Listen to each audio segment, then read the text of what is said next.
Crusaders! Ho, Crusaders!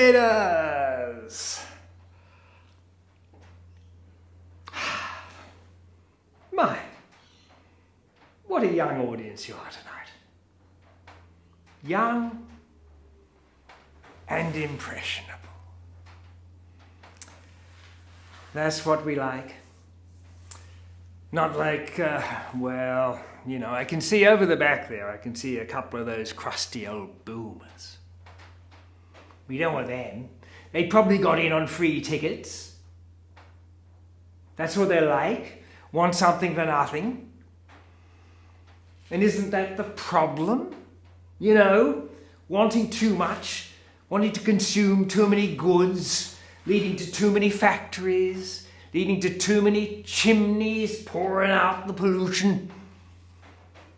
Oh, yes, that's the problem. And it's all their fault. But before you get too complacent, all you youngies, just think about this. Nature loves a balance. And on one side, we've got the boomers who, to give them credit, did a fantastic job of stuffing up the planet. And what have you done on your side of the scales, eh? What have you produced, you millennials and year-somethings? I'll tell you, a shortage of avocados and endless seasons of World of Warcraft.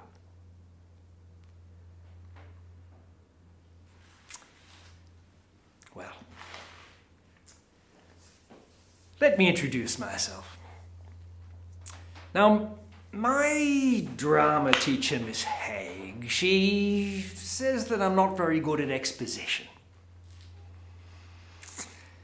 She puts it a bit more bluntly than that. Basically my exposition's crap, and I leave the audience in the dark, mostly. Well, tonight we're going to fix all that.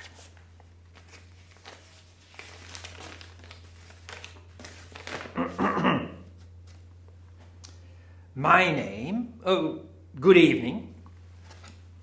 My name is Socrates Smith. And I'm in Form 6B at Mildura Agricultural High School.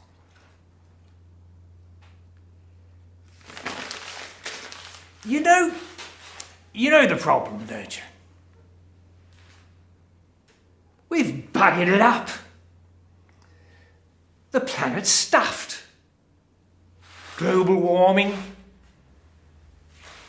refugee flows, human rights abuses, pandemic spreading. Peter Dutton's head. It's all a disaster. And what do? We run around in a dither. Oh, my goodness. What do? Or we stick our heads in the sand, which is probably not a good idea, probably not a bad idea if you're Peter Dutton. No, if you're more actively inclined, like Greta Thunberg, you sail around the oceans in a sailboat. No, ladies and gentlemen, men and women of Australia, we face a time of crisis. And at times of crisis, we dither. We don't know what to do. But don't worry. This is the purpose of my crusade. This is why I'm here tonight.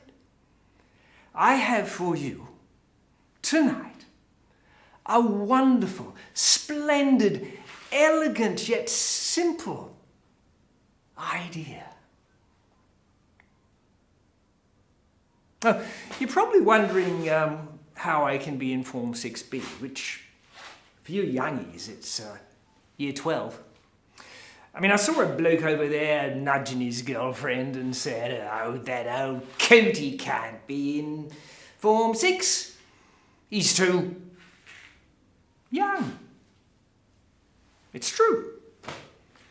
It's true. You see, I am only 16 years old. And I'll explain how. When I was 4 years old, my mother, after a third glass of cooking whiskey, she got on the phone to the principal of the local primary school, didn't she? And I heard her. She said, "Hello, it's Mrs. Clifford Smith here." Wow, I was sitting on the floor in the lounge room, playing with my gollywog, who, rest assured, was a politically correct gollywog. I did him up in whiteface. Oh yes, pissed off a few Nazis. Anyway, I heard her say, "It's Mrs. Clifford Smith here." Well, I knew something was going to happen. Soon as my father's name is invoked, something's bound to happen. You see, my mother is what you'd call an understanding woman. By which I mean that she bloomin' well understands where she stands in relation to my father, who, well, how can we put it, was viewed by the community as an outstanding man. Oh yes, admired and respected by all those who didn't know him very well. Where was I? That's right. So anyway, she's on the phone. Well, what's she supposed to do? She can't say it's Mrs. Smith here. I mean, how many are them in the phone book? Come on. She could have said, "It's Solomon's mother here. We'd like to start him at school." To which the reply might well have been, "Do you mean the king in the Bible? Or do you mean the little runt that the councilmen found shitting his pants in the park dunnies while his mother was asleep on the bench?" Well, that was me. But look, I mean, I suppose she could have said, "It's Harmony here. Her name's Harmony." To which he might well have replied, "It's bloomin' discord down here, darling." No, it had to be Mrs. Clifford Smith. You see, it was the 1950s. That's the way it was. Mrs. Clifford Smith. Well, some things change. So anyway, here I am. 16 years old, it's 1970, I'm in Form 6B at Mildura Agricultural High School. Now, there is something a bit strange about this. I mean, I'm sure that you're aware that time and space are intertwined. But nonetheless, I think we agree that time generally travels in a forwards direction. But, you know, every year around November, things start to get a bit blurry. Ooh. I start staying out late, listening to loud music, drinking too much. Result is, I lose my exam timetable, I miss the exams, I turn up late, I fall asleep in the middle, and of course I fail the year, but only a bit, just enough to have to repeat again the next year, which I've been doing now every year for the last 50 years. Now you're probably thinking, what's he on about? Is this some sort of episode of Star Trek? Are we in Groundhog Day? Yes, well, you might well ask, because I've forgotten the bloody script. I mean, things have changed over that time. The school is now called Chaffey Senior College. I've noticed a gradual attrition in the number of trees and a corresponding increase in the amount of stainless steel bench topping and rotary lathes. Old Principal Stone, who used to whack me with a ruler, well, he's dead. But there we are, Form 6B, 1970. I mean, look, it's not so bad, really. You know, this endless repetition of time does enable me to make comparisons. I can look at the past, compare it to the present, and I can say, well, look how far we've travelled. Look how far we've come. Look at what's changed.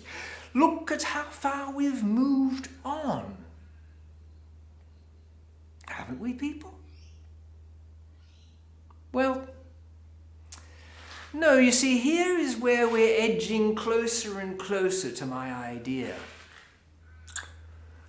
This notion that, in fact, we haven't moved on, that we've treaded water, that we've stuffed around for the last 50 years, this is really the concept around which my idea crystallizes, my beautiful, simple, elegant idea. Well, Miss Haig, I've done you proud. I've told them who I am, where I am. Let's finish by looking at when I am. 1970. A year which I've brought into the hall tonight, cupped in my hands like a fragrant fruit from a far-off land. A time to savour. I brought someone along to help with this. Well, he brought himself, really. I mean, young Rick, he turned up at one of my crusades, asked if he could sing a couple of tunes. Well, I couldn't say no. He's just out of rehab, the poor bugger. Reckons he had a hit record back in the 70s. Well, you know, we all like to gild the lily. But one thing we do have in common, Rick and I, our love of the time. He may exaggerate a bit, but, you know, I can't think of anybody else better to express the spirit of the 1970s than Mr. Rick Solomon.